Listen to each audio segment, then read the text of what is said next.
महिलाओं में हेड में कंजेशन होता है, उसके बाद धीरे धीरे बीमारी प्रोसीड करती रहती है। इन्हीं सब समस्याओं के निदान के लिए हिप्पोक्रेट्स से लेकर के आज तक यूज की जा रही है स्टेरियस रूबेंस।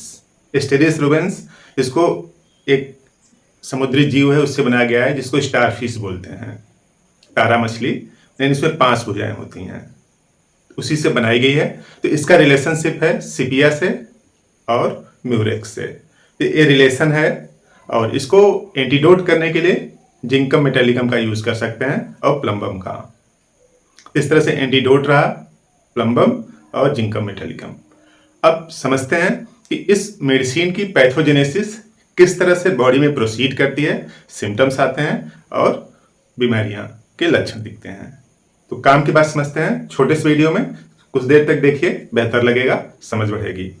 तो देखिए यूं समझिए कि मान लीजिए कोई एक यहाँ पे महिला है, ठीक है, फीमेल। इनिशियली ब्रेन जो है इसमें कंजेशन होता है।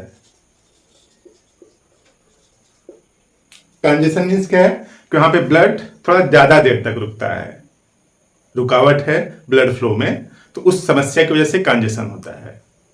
अब एक कंजेशन है ब्रेन में, तो यहाँ पे महसूस ऐसा होता है कि जैसे ब्रेन गर्म है, हार्ट है, अंदर से पास टच करने से पता नहीं चलता है, अंदर से लगता है कि गर्मी है और यूं प्रतीत होता है कि बाहर जो है गर्म हवा है, चारों तरफ गर्म हवा ने घेर रखा है हेड को।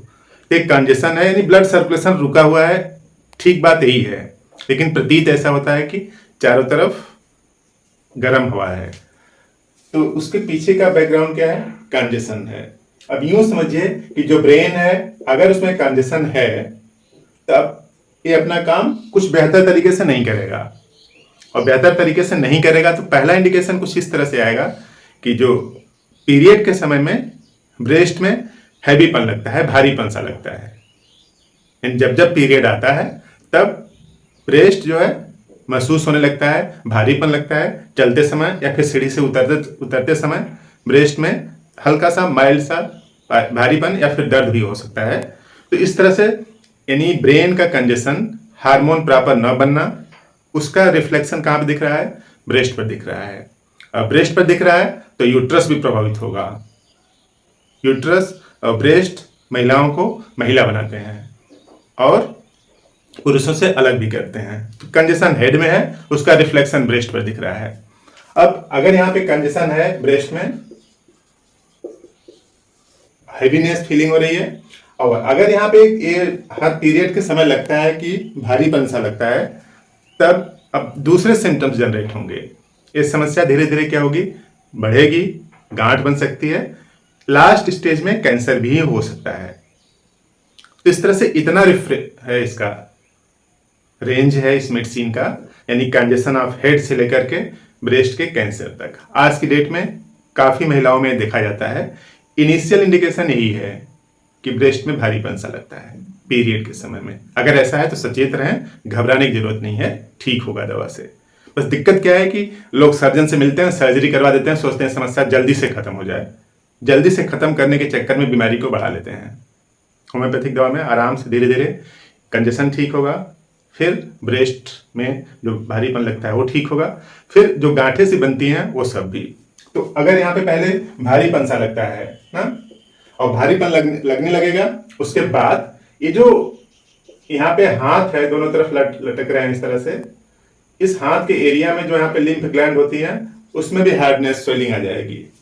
जैसे हाथ है तो इस तरफ यहाँ पे छोटी छोटी गांठें सी बन सकती हैं। तो ये दिखा रहा है कि उसकी डिग्री बढ़ रही है, बॉडी के अंदर जो एबनॉर्मलिटी है, जो अनियमितता है, यानी जो बीमारी है, उसकी डिग्री बढ़ रही है। पहले हैवीपन होगा, उसके बाद पेन होने लगेगा, पेन के साथ साथ और स्टेज बढ़ेगा, इधर गांठें सी बन जाएंगी और गांठें एकदम कठोर होंगी। तो इतना स्फीयर ऑफ एक्शन है स्टेरियस रूबेंस का। क्लियर कट लिखा है, देखिए, red face with congestion of head which is hot, गर्म है, feels as if surrounded by hot air, महसूस होता है कि इसे गर्म हवा ने घेर रखा है। दूसरा सिम्टम्स है breast swollen distended before menses, period के पहले ब्रेस्ट स्वॉलन और डिस्टेंडेड, कुछ हार्डनेस आ जाती है, एक्स्ट्रा हार्डनेस आ जाती है, उस वजह से कभी कभी दर्द भी होता होगा। फिर आगे प्रोसीड करता है नाइट लैंसिनेटिंग पेन इन ब्रेस्ट, रात को हल्का से लेकर के तेज तक दर्द करने लगता है। स्टार्ट होगा लेफ्ट से, उसके बाद राइट में भी कर सकता है, दोनों कर सकते हैं। तो रात में ब्रेस्ट में पेन बढ़ जाए, लीडिंग टू मेमोरी कैंसर, वही बाद में 4 से 10 सालों बाद कैंसर में बदलेगा, आज नहीं। जिनको ब्रेस्ट में भारीपन हैवी हो रहा है, रात को दर्द कर रहा है, तो इसका मतलब कल से कैंसर नहीं हो जाएगा। कैंसर होने में कम से कम 8 से 10 साल लगेंगे। इस तरह से nightly lancinating pain in breast leading to mammary cancer, बाद में कैंसर में बदल सकता है, लेकिन हम उसको इनिशियल स्टेज पर रोकेंगे जब हैवीपन हो रहा है, हार्डनेस हो रही है। और node and induration of mammary gland, dull aching pain and neurologic pain, अगर ये होता रहा तो मेमोरी ग्लैंड जो है, इन जो ब्रेस्ट है, उसमें क्लियर कट गांठ जैसा बन जाएगा और उसमें तेज दर्द होगा, जिसे अचानक से बिजली जैसा कौन दर्द होगा। तो लैंसिनेटिंग पेन इस तरह से होगा। और memory cancer even in ulcerative stage, लिखा है कि मेमोरी ग्लैंड का जो कैंसर है अल्सरेशन स्टेज में पहुंच गया है तो भी ठीक कर सकती है। एस्टेरियस रूबेंस इतनी पावरफुल मेडिसिन है। और अल्सरेटिव स्टेज में है, उसके साथ साथ क्या है, axillary gland swollen hard and noted, यानी जो आर्बिट है, इधर वाली जो ग्लैंड है, जो लिम्फ ग्लैंड होती हैं, वो भी सूज गई हैं, कड़ी हो गई हैं, हार्ड हो गई हैं। इस तरह से बीमारी प्रोसीड करती है। और उसके साथ साथ अगर मान लीजिए जो ब्रेन का कंजेशन है वो मेमोरी ग्लैंड के थ्रू रिफ्लेक्शन दिखा पाए तो दिखा पाए, ठीक है, अन्यथा एपिलेप्सी में कन्वर्ट होगा। यानी देखिए यहाँ पे जो माइंड है, जो ब्रेन है, उसका कंजेशन हुआ था पहले, ब्रेन का कंजेशन हुआ था, तो इसकी दो पॉसिबिलिटी है। पहली पॉसिबिलिटी है कि ब्रेस्ट में कैंसर उत्पन्न कर दे, अगर ब्रेस्ट में कैंसर उत्पन्न नहीं कर सकता है तो एपिलेप्सी क्रिएट कर देगा।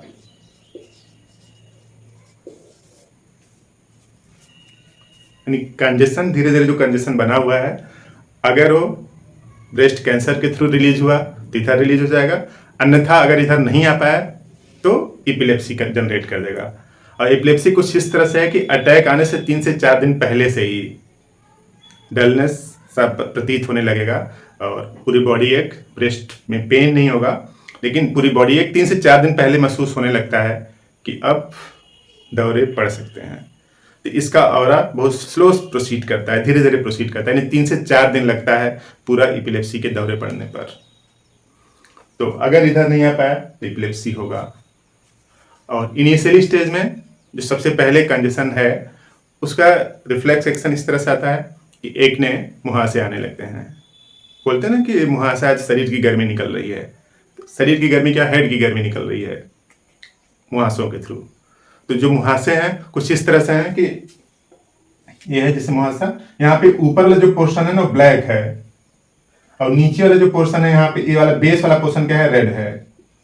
ये ब्लैक ऊपर वाला पोर्शन, यानी जो ओपनिंग है, ओपनिंग एरिया जो है वो ब्लैकिश है और नीचे वाला पोर्शन क्या है, रेडिश पोर्शन है। तो इस टाइप के एक्ने हो तो भी एस्टेरियस रूबेंस काम करती है। इस तरह से देखिए, एक एक्ने में भी काम करती है, ब्रेस्ट कैंसर में भी काम करती है, ट्यूमर में भी, और उसके साथ साथ एपिलेप्सी में काम करती है। तो यूँ समझिए कि कंप्लीट प्रोफाइल है मेडिसिन का Asterias Rubens. Near by relative में किसी को भी हो रहा है, कोई भी महिला इस वीडियो को देख रही हो तो अगर ऐसा हो रहा है तो किसी भी महिला को हो रहा है तो आप उसको सजेस्ट करें कि एस्टेरियस रूबेंस यूज करें। सिंपल सा करना क्या, सुबह खाली पेट 4 बूंद सुबह जीभ पर लेना है, एस्टेरियस रूबेंस की 30 पावर। इस 30 पावर से इनिशियल स्टेज में हम लोग बीमारी को ठीक कर देंगे, कंजेशन ठीक हो जाएगा हेड का। उसके बाद और जो हार्मोनल इम्बैलेंस बॉडी में हो रहा है, जो ब्रेस्ट में पेन, लैंसिनेटिंग पेन, इस तरह से गांठ बनना, ये सब तो काफ़ी दिनों बाद आएगा, 8-10 सालों बाद आएगा। हम लोग इनिशियल स्टेज पर ही ठीक कर देंगे एस्टेरियस रूबेंस से। बेहतरीन मेडिसिन है, इस इन्फॉर्मेशन को आप दूसरों को भी शेयर करें, कुछ लोगों को पता चल जाएगा। नियर बाय रिलेटिव में किसी को दिक्कत हो तो उसको भी बताएं। आपने पूरा वीडियो देखा, थैंक यू।